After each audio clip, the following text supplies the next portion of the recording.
സുവിശേഷം ദൈവശക്തി. ഇന്ന് ദിവസം 18.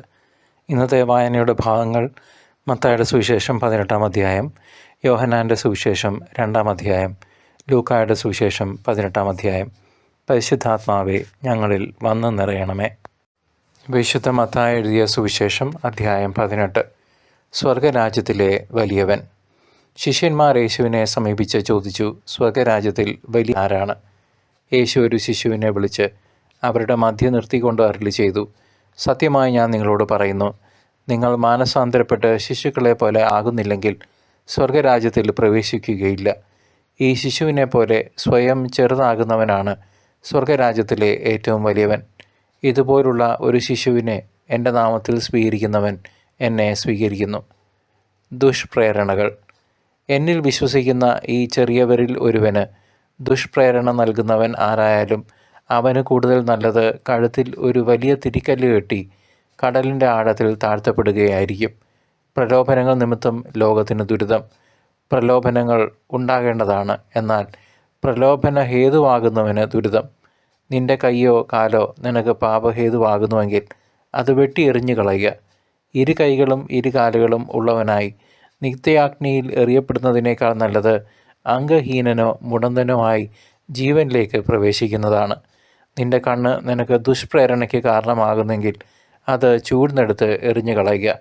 ഇരു കണ്ണുകളോടുകൂടെ നരകാഗ്നിയിൽ എറിയപ്പെടുന്നതിനേക്കാൾ നല്ലത് ഒരു കണ്ണുള്ളവനായി ജീവനിലേക്ക് പ്രവേശിക്കുന്നതാണ്. വഴിതെറ്റിയ ആടിൻ്റെ ഉപമ. ഈ ചെറിയവരിൽ ആരെയും നിന്ദിക്കാതിരിക്കാൻ സൂക്ഷിച്ചുകൊള്ളുക. സ്വർഗത്തിൽ അവരുടെ ദൂതന്മാർ എൻ്റെ സ്വർഗസ്ഥനായ പിതാവിൻ്റെ മുഖം എപ്പോഴും ദർശിച്ചു കൊണ്ടിരിക്കുകയാണെന്ന് ഞാൻ നിങ്ങളോട് പറയുന്നു. നിങ്ങൾക്ക് എന്തു തോന്നുന്നു? ഒരാൾക്ക് 100 ആടുകൾ ഉണ്ടായിരിക്കെ അതിലൊന്ന് വഴിതെറ്റിപ്പോയാൽ 99 മലയിൽ വിട്ടിട്ട് അവൻ വഴിതെറ്റിയതിനെ അന്വേഷിച്ച് പോകുകയില്ലേ? കണ്ടെത്തിയാൽ അതിനെക്കുറിച്ച്, വഴിതെറ്റിപ്പോകാത്ത 99 എന്നതിനേക്കാൾ അവൻ സന്തോഷിക്കുമെന്ന് സത്യമായി ഞാൻ നിങ്ങളോട് പറയുന്നു. ഇതുപോലെ ഈ ചെറിയവരിൽ ഒരുവൻ പോലും നശിച്ചു പോകാൻ എൻ്റെ സ്വർഗസ്ഥനായ പിതാവ് ഇഷ്ടപ്പെടുന്നില്ല. പരസ്പരം തിരുത്തുക. നിന്റെ സഹോദരൻ തെറ്റ് ചെയ്താൽ നീയും അവനും മാത്രമായിരിക്കുമ്പോൾ ചെന്ന് ആ തെറ്റ് അവന് ബോധ്യപ്പെടുത്തി കൊടുക്കുക. അവൻ നിന്റെ വാക്ക് കേൾക്കുന്നെങ്കിൽ നീ നിന്റെ സഹോദരനെ നേടി. അവൻ നിന്നെ കേൾക്കുന്നില്ലെങ്കിൽ 2-3 സാക്ഷികൾ ഓരോ വാക്കും സ്ഥിരീകരിക്കുന്നതിന് വേണ്ടി 1-2 സാക്ഷികളെ കൂടി നിന്നോടൊത്ത് കൊണ്ടുപോവുക. അവൻ അവരെയും അനുസരിക്കുന്നില്ലെങ്കിൽ സഭയോട് പറയുക. സഭയെപ്പോലും അനുസരിക്കുന്നില്ലെങ്കിൽ അവൻ നിനക്ക് വിജാതീയനെ പോലെയും ചുങ്കക്കാരനെ പോലെയും ആയിരിക്കട്ടെ. സത്യമായി ഞാൻ നിങ്ങളോട് പറയുന്നു, നിങ്ങൾ ഭൂമിയിൽ കെട്ടുന്നതെല്ലാം സ്വർഗത്തിലും കെട്ടപ്പെട്ടിരിക്കും, നിങ്ങൾ ഭൂമിയിൽ അഴിക്കുന്നതെല്ലാം സ്വർഗത്തിലും അഴിക്കപ്പെട്ടിരിക്കും. വീണ്ടും ഞാൻ നിങ്ങളോട് പറയുന്നു, ഭൂമിയിൽ നിങ്ങളിൽ 2 പേർ യോജിച്ച് ചോദിക്കുന്ന ഏത് കാര്യവും എൻ്റെ സ്വർഗസ്ഥനായ പിതാവ് നിറവേറ്റിത്തരും. എന്തെന്നാൽ 2-3 പേർ എൻ്റെ നാമത്തിൽ ഒരുമിച്ച് കൂടുന്നിടത്ത് അവരുടെ മധ്യേ ഞാൻ ഉണ്ടായിരിക്കും. നിർഭയനായ ഭൃത്യൻ്റെ ഉപമ. അപ്പോൾ പത്രോസ് മുന്നോട്ട് വന്ന് അവനോട് ചോദിച്ചു, കർത്താവേ, എന്നോട് തെറ്റ് ചെയ്യുന്ന എൻ്റെ സഹോദരനോട് ഞാൻ എത്ര പ്രാവശ്യം ക്ഷമിക്കണം? 7 പ്രാവശ്യമോ? യേശു അരുളി ചെയ്തു, 7 എന്നല്ല, 70 പ്രാവശ്യം എന്ന് ഞാൻ നിങ്ങളോട് പറയുന്നു. സ്വർഗരാജ്യം തൻ്റെ സേവകന്മാരുടെ കണക്ക് തീർക്കാൻ ആഗ്രഹിച്ച ഒരു രാജാവിന് സദൃശം. കണക്ക് തീർക്കാൻ ആരംഭിച്ചപ്പോൾ 10,000 താലന്ത് കടപ്പെട്ടിരുന്ന ഒരുവനെ അവർ അവൻ്റെ മുമ്പിൽ കൊണ്ടുവന്നു. അവൻ അത് വീട്ടാൻ നിർവാഹമില്ലാതിരുന്നതുകൊണ്ട് അവനെയും ഭാര്യയെയും മക്കളെയും അവൻ്റെ സമസ്ത വസ്തുക്കളെയും വിറ്റ് കടം വീട്ടാൻ യജമാനൻ കൽപ്പിച്ചു. അപ്പോൾ സേവകൻ വീണ് നമസ്കരിച്ചുകൊണ്ട് പറഞ്ഞു, പ്രഭോ, എന്നോട് ക്ഷമിക്കണമേ, ഞാനെല്ലാം തന്നു വീട്ടിക്കൊള്ളാം. ആ സേവകൻ്റെ യജമാനൻ മനസ്സലിഞ്ഞ് അവനെ വിട്ടയക്കുകയും കടം ഇളച്ചു കൊടുക്കുകയും ചെയ്തു. അവൻ പുറത്തിറങ്ങിയപ്പോൾ തനിക്ക് 100 ദനാറ നൽകാനുണ്ടായിരുന്ന തൻ്റെ സഹസേവകരിലൊരുവനെ കണ്ടുമുട്ടി. അവൻ്റെ കഴുത്ത് പിടിച്ച് ഞെരിച്ചുകൊണ്ട് അവൻ പറഞ്ഞു, എനിക്ക് തരാനുള്ളത് തന്നു തീർക്കുക. അപ്പോൾ ആ സഹസേവകൻ അവനോട് വീണപേക്ഷിച്ചു, എന്നോട് ക്ഷമിക്കണമേ, ഞാൻ തന്നു വീട്ടിക്കൊള്ളാം. എന്നാൽ അവൻ സമ്മതിച്ചില്ല. കടം വീട്ടുന്നതുവരെ സഹസേവകനെ അവൻ കാരാഗൃഹത്തിലിട്ടു. സംഭവിച്ചതറിഞ്ഞ് മറ്റ് സേവകന്മാർ വളരെ സങ്കടപ്പെട്ടു. അവർ ചെന്ന് നടന്നതെല്ലാം യജമാനനെ അറിയിച്ചു. യജമാനൻ അവനെ വിളിച്ചു പറഞ്ഞു, ദുഷ്ടനായ സേവക, നീ എന്നോട് കേണപേക്ഷിച്ചതുകൊണ്ട് നിന്റെ കടമെല്ലാം ഞാൻ ഇളച്ചു തന്നു. ഞാൻ നിന്നോട് കരുണ കാണിച്ചതുപോലെ നീയും നിന്റെ സഹസേവകനോട് കരുണ കാണിക്കേണ്ടതായിരുന്നില്ലേ? യജമാനൻ കോപിച്ച് കട മുഴുവൻ വീട്ടുന്നതുവരെ അവനെ കാരാഗ്രഹാധികൃതർക്ക് ഏൽപ്പിച്ചു കൊടുത്തു. നിങ്ങൾ സഹോദരനോട് ഹൃദയപൂർവ്വം ക്ഷമിക്കുന്നില്ലെങ്കിൽ എൻ്റെ സ്വർഗസ്ഥനായ പിതാവ് നിങ്ങളോടും ഇതുപോലെ തന്നെ പ്രവർത്തിക്കും. വിശുദ്ധ യോഹന്നാൻ എഴുതിയ സുവിശേഷം അധ്യായം 2. കാനായിലെ വിവാഹ വിരുന്ന്. 3-ാം ദിവസം ഗലീലിയയിലെ കാനായിൽ ഒരു വിവാഹ വിരുന്ന് നടന്നു. യേശുവിൻ്റെ അമ്മ അവിടെ ഉണ്ടായിരുന്നു. യേശുവും ശിഷ്യന്മാരും വിരുന്ന് ക്ഷണിക്കപ്പെട്ടിരുന്നു. അവിടെ വീഞ്ഞ് തീർന്നു പോയപ്പോൾ യേശുവിൻ്റെ അമ്മ അവനോട് പറഞ്ഞു, അവർക്ക് വീഞ്ഞില്ല. യേശു അവളോട് പറഞ്ഞു, സ്ത്രീയെ, എനിക്കും നിനക്കുമെന്ത്? എൻ്റെ സമയം ഇനിയും ആയിട്ടില്ല. അവൻ്റെ അമ്മ പരിചാരകരോട് പറഞ്ഞു, അവൻ നിങ്ങളോട് പറയുന്നത് ചെയ്യുവിൻ. യഹൂദരുടെ ശുദ്ധീകരണ കർമ്മത്തിനുള്ള വെള്ളം നിറയ്ക്കുന്ന 6 കാൽ ഭരണികൾ അവിടെ ഉണ്ടായിരുന്നു. ഓരോന്നിലും 2-3 അളവ് കൊള്ളുമായിരുന്നു. ഭരണികളിൽ വെള്ളം നിറയ്ക്കുവീൻ എന്ന് യേശു അവരോട് കൽപ്പിച്ചു. അവർ അവയെല്ലാം വക്കോളം നിറച്ചു. ഇനി പകർന്നു. കലവറക്കാരൻ്റെ അടുത്ത് കൊണ്ടു ചെല്ലുവിൻ എന്ന് അവൻ പറഞ്ഞു. അവർ അപ്രകാരം ചെയ്തു. കലവറക്കാരൻ വീഞ്ഞായി മാറിയ വെള്ളം രുചിച്ചു നോക്കി. അത് എവിടെ നിന്നാണെന്ന് അവൻ അറിഞ്ഞില്ല. എന്നാൽ വെള്ളം കോരിയ പരിചാരകർ അറിഞ്ഞിരുന്നു. അവൻ മണവാളനെ വിളിച്ചു പറഞ്ഞു, എല്ലാവർക്കും മേൽത്തരം വീഞ്ഞ് ആദ്യം വിളമ്പുന്നു, അതിഥികൾക്ക് ലഹരി പിടിച്ചു കഴിയുമ്പോൾ താഴ്ന്ന തരവും. എന്നാൽ നീ നല്ല വീഞ്ഞ് ഇതുവരെയും സൂക്ഷിച്ചു വെച്ചുവല്ലോ. യേശു തൻ്റെ മഹത്വം വെളിപ്പെടുത്തുന്നതിന് പ്രവർത്തിച്ച അടയാളങ്ങളുടെ ആരംഭമാണ് ഗലീലയിലെ കാനായിൽ ചെയ്ത ഈ അത്ഭുതം. അവൻ്റെ ശിഷ്യന്മാർ അവനിൽ വിശ്വസിച്ചു. ഇതിനുശേഷം അവൻ തൻ്റെ അമ്മയോടും സഹോദരന്മാരോടും ശിഷ്യന്മാരോടും കൂടി കഫർനാമിലേക്ക് പോയി. അവർ അവിടെ ഏതാനും ദിവസം താമസിച്ചു. യേശു ദേവാലയം ശുദ്ധീകരിക്കുന്നു. യഹൂദരുടെ പെസഹ അടുത്തിരുന്നതിനാൽ യേശു ജെറുസലേമിലേക്ക് പോയി. കാള, ആട്, പ്രാവ് എന്നിവ വിൽക്കുന്നവരെയും നാണയം മാറ്റാനിരിക്കുന്നവരെയും ദേവാലയത്തിൽ അവൻ കണ്ടു. അവൻ കയറുകൊണ്ട് ഒരു ചമ്മട്ടിയുണ്ടാക്കി അവരെയെല്ലാം ആടുകളോടും കാളകളോടും കൂടെ ദേവാലയത്തിൽ നിന്ന് പുറത്താക്കി. നാണയം മാറ്റക്കാരുടെ നാണയങ്ങൾ ചിതറിക്കുകയും മേശകൾ തട്ടിമറിക്കുകയും ചെയ്തു. പ്രാവുകളെ വിൽക്കുന്നവരോട് അവൻ കൽപ്പിച്ചു, ഇവയെ ഇവിടെ നിന്ന് എടുത്തുകൊണ്ടു പോകുവേൻ. എൻ്റെ പിതാവിൻ്റെ ആലയം നിങ്ങൾ കച്ചവട സ്ഥലമാക്കരുത്. അവിടുത്തെ ആലയത്തെക്കുറിച്ചുള്ള തീക്ഷ്ണത എന്നെ വിഴുങ്ങിക്കളയും എന്നെഴുതപ്പെട്ടിരിക്കുന്നത്. അപ്പോൾ അവൻ്റെ ശിഷ്യന്മാർ അനുസ്മരിച്ചു. യഹൂദർ അവനോട് ചോദിച്ചു, ഇത് ചെയ്യാൻ നിനക്ക് അധികാരമുണ്ടെന്നതിന് എന്തടയാളമാണ് നീ ഞങ്ങളെ കാണിക്കുക? യേശു മറുപടി പറഞ്ഞു, നിങ്ങൾ ഈ ദേവാലയം നശിപ്പിക്കുക, 3 ദിവസത്തിനകം ഞാനത് പുനരുദ്ധരിക്കും. യഹൂദർ ചോദിച്ചു, ഈ ദേവാലയം പണിയുവാൻ 46 സംവത്സരമെടുത്തു. വെറും 3 ദിവസത്തിനകം നീ അത് പുനരുദ്ധരിക്കുമോ? എന്നാൽ അവൻ പറഞ്ഞത് തൻ്റെ ശരീരമാകുന്ന ആലയത്തെപ്പറ്റിയാണ്. അവൻ മരിച്ചവരിൽ നിന്ന് ഉയർപ്പിക്കപ്പെട്ടപ്പോൾ അവൻ്റെ ശിഷ്യന്മാർ അവൻ ഇത് പറഞ്ഞിരുന്നുവെന്ന് ഓർമ്മിക്കുകയും അങ്ങനെ വിശുദ്ധ ലിഖിതവും യേശു പ്രസ്താവിച്ച വചനവും വിശ്വസിക്കുകയും ചെയ്തു. പെസഹ തിരുനാളിന് അവൻ ജെറുസലേമിലായിരിക്കുമ്പോൾ പ്രവർത്തിച്ച അടയാളങ്ങൾ കണ്ട് വളരെ പേർ അവൻ്റെ നാമത്തിൽ വിശ്വസിച്ചു. യേശു ആകട്ടെ അവരെ വിശ്വസിച്ചില്ല. കാരണം അവൻ അവരെയെല്ലാം അറിഞ്ഞിരുന്നു. മനുഷ്യനെപ്പറ്റി ആരുടെയും സാക്ഷ്യം അവന് ആവശ്യമായിരുന്നില്ല.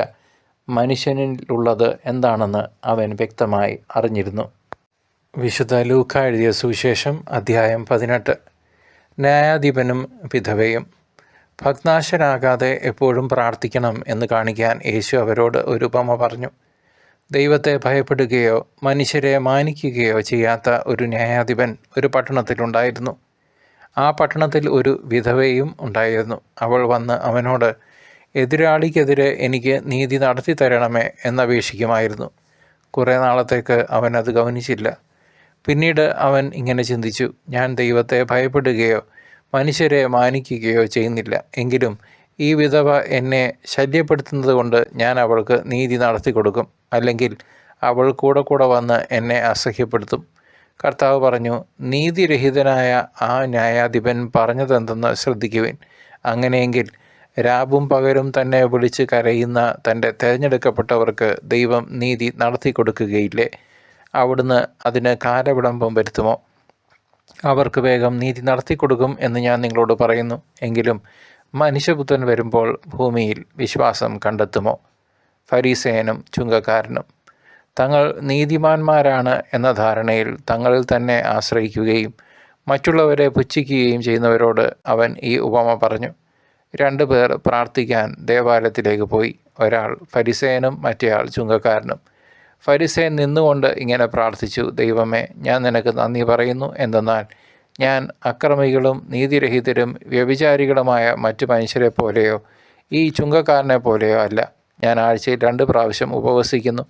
ഞാൻ സമ്പാദിക്കുന്ന സകലത്തിൻ്റെയും ദശാംശം കൊടുക്കുന്നു. ആ ചുങ്കക്കാരനാകട്ടെ ദൂരെ നിന്ന് സ്വർഗത്തിലേക്ക് കണ്ണുകൾ ഉയർത്താൻ പോലും ധൈര്യപ്പെടാതെ മാറത്തടിച്ചുകൊണ്ട്, ദൈവമേ, പാപിയായ എന്നിൽ കനിയണമേ എന്ന് പ്രാർത്ഥിച്ചു. ഞാൻ നിങ്ങളോട് പറയുന്നു, ഇവൻ ആ ഫരിസേനേക്കാൾ നീതീകരിക്കപ്പെട്ടവനായി വീട്ടിലേക്ക് മടങ്ങി. എന്തെന്നാൽ തന്നെ തന്നെ ഉയർത്തുന്നവൻ താഴ്ത്തപ്പെടും, തന്നെ തന്നെ താഴ്ത്തുന്നവൻ ഉയർത്തപ്പെടുകയും ചെയ്യും. ശിശുക്കളെ ആശീർവദിക്കുന്നു. അവൻ കൈകൾ വെച്ച് അനുഗ്രഹിക്കേണ്ടതിന് ശിശുക്കളെ അവൻ്റെ അടുത്ത് അവർ കൊണ്ടുവന്നു. അവൻ്റെ ശിഷ്യന്മാരിത് കണ്ടപ്പോൾ അവരെ ശകാരിച്ചു. എന്നാൽ യേശു അവരെ തൻ്റെ അടുത്തേക്ക് വിളിച്ചിട്ട് പറഞ്ഞു: ശിശുക്കൾ എൻ്റെ അടുത്ത് വരാൻ അനുവദിക്കുവീൻ, അവരെ തടയരുത്. എന്തെന്നാൽ ദൈവരാജ്യം അവരെ പോലെയുള്ളവരുടേതാണ്. സത്യമായി ഞാൻ നിങ്ങളോട് പറയുന്നു, ശിശുവിനെ പോലെ ദൈവരാജ്യം സ്വീകരിക്കാത്ത ആരും അതിൽ പ്രവേശിക്കുകയില്ല. ധനികനായ മനുഷ്യൻ. ഒരു അധികാരി അവനോട് ചോദിച്ചു: നല്ലവനായ ഗുരു, നിത്യജീവൻ അവകാശമാക്കാൻ ഞാൻ എന്ത് ചെയ്യണം? യേശു പറഞ്ഞു: എന്തുകൊണ്ടാണ് നീ എന്നെ നല്ലവൻ എന്ന് വിളിക്കുന്നത്? ദൈവമല്ലാതെ നല്ലവനായി മറ്റാരുമില്ല. പ്രമാണങ്ങൾ നിനക്കറിയാമല്ലോ: വ്യഭിചാരം ചെയ്യരുത്, കൊല്ലരുത്, മോഷ്ടിക്കരുത്, കള്ളസാക്ഷ്യം നൽകരുത്, പിതാവിനെയും മാതാവിനെയും ബഹുമാനിക്കുക. അവൻ പറഞ്ഞു: ചെറുപ്പം മുതലേ ഇവയെല്ലാം ഞാൻ പാലിച്ചിട്ടുണ്ട്. അത് കേട്ട് യേശു പറഞ്ഞു: ഇനിയും നിനക്ക് ഒരു കുറവുണ്ട്. നിനക്കുള്ളതെല്ലാം വിറ്റ് ദരിദ്രർക്ക് കൊടുക്കുക. അപ്പോൾ സ്വർഗത്തിൽ നിനക്ക് നിക്ഷേപമുണ്ടാകും. അനന്തരം വന്ന് എന്നെ അനുഗമിക്കുക. ഇത് കേട്ടപ്പോൾ അവൻ വളരെ വ്യസനിച്ചു, കാരണം അവൻ വലിയ ധനികനായിരുന്നു. യേശു അവനെ നോക്കിക്കൊണ്ട് പറഞ്ഞു: സമ്പത്തുള്ളവർ ദൈവരാജ്യത്തിൽ പ്രവേശിക്കുന്നത് എത്ര ദുഷ്കരം! ധനികൻ ദൈവരാജ്യത്തിൽ പ്രവേശിക്കുന്നതിനേക്കാൾ എളുപ്പം ഒട്ടകം സൂചിക്കുഴയിലൂടെ കടന്നു പോകുന്നതാണ്. ഇത് കേട്ടവർ ചോദിച്ചു: അങ്ങനെയെങ്കിൽ രക്ഷ പ്രാപിക്കാൻ ആർക്ക് കഴിയും? അവൻ പറഞ്ഞു: മനുഷ്യർക്ക് അസാധ്യമായത് ദൈവത്തിന് സാധ്യമാണ്. പത്രോസ് പറഞ്ഞു: ഇതാ, ഞങ്ങൾ സ്വന്തമായവയെല്ലാം ഉപേക്ഷിച്ച് നിന്നെ അനുഗമിച്ചിരിക്കുന്നു. യേശു പ്രതിവചിച്ചു: സത്യമായി ഞാൻ നിങ്ങളോട് പറയുന്നു, ദൈവരാജ്യത്തിനു വേണ്ടി വീടിനെയോ ഭാര്യയെയോ സഹോദരന്മാരെയോ മാതാപിതാക്കളെയോ സന്താനങ്ങളെയോ ഉപേക്ഷിച്ചവരിലാർക്കും ഇക്കാലത്തും തന്നെ അവ അനേകം മടങ്ങ് ലഭിക്കാതിരിക്കുകയില്ല. വരാനിരിക്കുന്ന കാലത്ത് നിത്യജീവനും. പീഡാനുഭവവും ഉത്ഥാനവും. 3-ാം പ്രവചനം. അവൻ 12 പേരെയും അടുത്ത് വിളിച്ചു പറഞ്ഞു: ഇതാ, നമ്മൾ ജെറുസലേമിലേക്ക് പോകുന്നു. മനുഷ്യപുത്രനെപ്പറ്റി പ്രവാചകന്മാർ വഴി എഴുതപ്പെട്ടതെല്ലാം പൂർത്തിയാകും. അവൻ വിജാതിയർക്ക് ഏൽപ്പിക്കപ്പെടും. അവർ അവനെ പരിഹസിക്കുകയും അപമാനിക്കുകയും അവൻ്റെ മേൽ തുപ്പുകയും ചെയ്യും. അവർ അവനെ പ്രഹരിക്കുകയും വധിക്കുകയും ചെയ്യും. എന്നാൽ 3-ാം ദിവസം അവൻ ഉയിർത്തെഴുന്നേൽക്കും. ഇക്കാര്യങ്ങൾ ഒന്നും അവർ ഗ്രഹിച്ചില്ല. ഈ പറഞ്ഞതിൻ്റെ പൊരുൾ അവരിൽ നിന്ന് മറയ്ക്കപ്പെട്ടിരുന്നു. അവൻ സംസാരിച്ചവ അവർ മനസ്സിലാക്കിയതുമില്ല. അന്ധന് കാഴ്ച നൽകുന്നു. അവൻ ജെരിക്കോയെ സമീപിച്ചപ്പോൾ ഒരു കുരുടൻ വഴിയരികിൽ ഇരുന്ന് ഭിക്ഷ യാചിക്കുന്നുണ്ടായിരുന്നു. ജനക്കൂട്ടം കടന്നു പോകുന്ന ശബ്ദം കേട്ട് എന്താണ് സംഭവിക്കുന്നതെന്ന് അവൻ അന്വേഷിച്ചു. നസ്രായനായ യേശു കടന്നു പോകുന്നു എന്ന് അവൻ പറഞ്ഞു. അപ്പോൾ അവൻ വിളിച്ചു പറഞ്ഞു: ദാവീദിൻ്റെ പുത്രനായ യേശുവേ, എന്നിൽ കനിയണമേ. മുമ്പേ പോയിക്കൊണ്ടിരുന്നവർ നിശബ്ദനായിരിക്കാൻ പറഞ്ഞ് അവനെ ശകാരിച്ചു. അവനാകട്ടെ കൂടുതൽ ഉച്ചത്തിൽ ദാവീദിൻ്റെ പുത്ര, എന്നിൽ കനിയണമേ എന്ന് നിലവിളിച്ചുകൊണ്ടിരുന്നു. യേശു അവിടെ നിന്നു അവനെ തൻ്റെ അടുത്തേക്ക് കൊണ്ടുവരാൻ കൽപ്പിച്ചു. അവൻ അടുത്ത് വന്നപ്പോൾ യേശു ചോദിച്ചു: ഞാൻ നിനക്ക് വേണ്ടി എന്ത് ചെയ്യണമെന്നാണ് നീ ആഗ്രഹിക്കുന്നത്? അവൻ പറഞ്ഞു: കർത്താവേ, എനിക്ക് കാഴ്ച വീണ്ടും കിട്ടണം. യേശു പറഞ്ഞു: നിനക്ക് കാഴ്ചയുണ്ടാകട്ടെ. നിൻ്റെ വിശ്വാസം നിന്നെ രക്ഷിച്ചിരിക്കുന്നു. തൽക്ഷണം അവന് കാഴ്ച ലഭിച്ചു. അവൻ ദൈവത്തെ മഹത്വപ്പെടുത്തിക്കൊണ്ട് യേശുവിൻ്റെ പിന്നാലെ പോയി.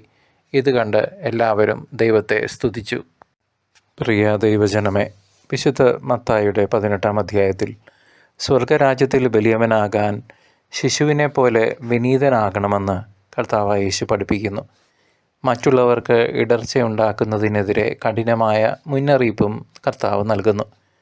വഴിതെറ്റിപ്പോകുന്ന ഒരാടിനെ പോലും ദൈവം ഉപേക്ഷിക്കില്ലെന്ന് ഓർമ്മിപ്പിക്കുകയും ചെയ്യുന്നു. സഹോദരരുടെ തെറ്റുകൾ ക്ഷമിക്കേണ്ടതിൻ്റെ ആവശ്യകതയും സഭയിലെ കൂട്ടായ്മയുടെ പ്രാധാന്യവും ഈ ഭാഗം എടുത്തു പറയുന്നുണ്ട്.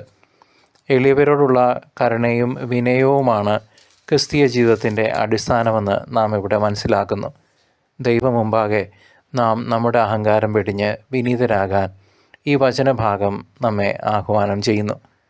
വിശുദ്ധ യോഹന്നാൻ്റെ 2-ാം അധ്യായത്തിൽ കാനായിലെ കല്യാണ വിരുന്നിലൂടെ യേശു തൻ്റെ ആദ്യത്തെ അത്ഭുതം പ്രവർത്തിച്ച് മഹത്വം വെളിപ്പെടുത്തുന്നു. തൻ്റെ സമയം ആയിട്ടില്ലെന്ന് പറയുമ്പോഴും മാതാവായ മറിയത്തിൻ്റെ മധ്യസ്ഥതയിൽ അവിടുന്ന് പച്ചവെള്ളത്തെ വീഞ്ഞാക്കി മാറ്റുന്നു. യേശുക്രിസ്തു നമ്മുടെ കുറവുകളെ നിറവുകളാക്കി മാറ്റുന്നവനാണെന്ന് ഈ സംഭവം സാക്ഷ്യപ്പെടുത്തുന്നു. തുടർന്ന് ദേവാലയം ശുദ്ധീകരിക്കുന്നതിലൂടെ ദൈവഭവനത്തോടുള്ള തീക്ഷ്ണതയും തൻ്റെ ശരീരമാകുന്ന ആലയത്തിൻ്റെ ഉത്ഥാനത്തെക്കുറിച്ചും യേശു സംസാരിക്കുന്നു. അവിടുത്തെ വചനം അനുസരിക്കാൻ മറിയം നൽകുന്ന നിർദ്ദേശം നമ്മുടെ ജീവിതത്തിലും വഴികാട്ടിയാകണം. വിശുദ്ധ ലൂക്കായുടെ സുവിശേഷം 18-ാം അധ്യായത്തിൽ പ്രാർത്ഥനയിൽ മടുത്തു പോകാതെ എപ്പോഴും ജാഗ്രത പാലിക്കണമെന്ന് യേശു പഠിപ്പിക്കുന്നു. അനീതിയുള്ള ന്യായാധിപൻ്റെയും വിധവയുടെയും ഉപമയിലൂടെ വിശ്വാസത്തോടെയുള്ള നിരന്തര പ്രാർത്ഥനയുടെ ശക്തി വെളിപ്പെടുന്നു. ചുങ്കക്കാരൻ്റെയും പരീശൻ്റെയും പ്രാർത്ഥനയിലൂടെ വിനയത്തോടെയുള്ള അനുതാപമാണ് ദൈവത്തിന് പ്രിയങ്കരമെന്ന് അവിടുന്ന് വ്യക്തമാക്കുന്നു. സ്വർഗരാജ്യത്തിനായി എല്ലാം ഉപേക്ഷിക്കുന്നവർക്ക് ലഭിക്കാനിരിക്കുന്ന വലിയ പ്രതിഫലത്തെക്കുറിച്ച് യേശു വാഗ്ദാനം നൽകുന്നുണ്ട്. അന്ധന് കാഴ്ച നൽകുന്നതിലൂടെ ആത്മീയമായ ഉൾക്കാഴ്ചയ്ക്കായി നാം അവിടുത്തെ തേടണമെന്ന് ഈ വചനഭാഗം പഠിപ്പിക്കുന്നു. ഈ 3 വചനഭാഗങ്ങളും കർത്താവായ യേശുവിലൂടെയുള്ള പുതിയൊരു ജീവിത രീതിയിലേക്കാണ് നമ്മെ നയിക്കുന്നത്. ശിശു സഹജമായ വിനയവും മാതാവിൻ്റെ മധ്യസ്ഥതയിലുള്ള വിശ്വാസവും മടുത്തു പോകാത്ത പ്രാർത്ഥനയും നമ്മുടെ ആത്മീയ യാത്രയ്ക്ക് അത്യന്താപേക്ഷിതമാണ്. നമ്മുടെ കുറവുകളിൽ തുണയാകുന്ന ക്രിസ്തു തൻ്റെ മഹത്വത്തിൻ്റെ പൂർണ്ണതയിൽ വീണ്ടുമെന്ന് നാം വിശ്വസിക്കുന്നു. ലോകമോഹങ്ങളിൽ മുഴുകാതെയും ഹൃദയം കഠിനമാക്കാതെയും കർത്താവിൻ്റെ 2-ാം വരവിനായി നാം തയ്യാറായിരിക്കണം. അപ്രതീക്ഷിതമായി കടന്നു വരുന്ന മണവാളനെ എതിരേൽക്കാൻ എണ്ണയും വിളക്കുമായി കാത്തിരിക്കുന്ന കന്യകമാരെ പോലെ നമുക്കും ജാഗ്രതയുള്ളവരാകാം. സ്വർഗീയ മഹത്വത്തിലേക്ക് പ്രവേശിക്കാൻ ഒരുക്കമുള്ള ഹൃദയത്തോടെ നമുക്കും കാത്തിരിക്കാം. അബ്രഹാമിൻ്റെയും ഇസഹാക്കിൻ്റെയും യാക്കോബിൻ്റെയും ദൈവം നിങ്ങളെയും നിങ്ങളുടെ കുടുംബങ്ങളെയും നിങ്ങളുടെ ജീവിതാവസ്ഥയും അവിടുത്തെ തിരുക്കുമാരൻ്റെ തിരുരക്തത്താൽ കഴുകി വിശുദ്ധീകരിക്കട്ടെ. പരിശുദ്ധാത്മാവിൻ്റെ അഭിഷേകത്താൽ നിറയ്ക്കട്ടെ. പിതാവിൻ്റെയും പുത്രൻ്റെയും പരിശുദ്ധാത്മാവിൻ്റെയും നാമത്തിൽ ആമേൻ.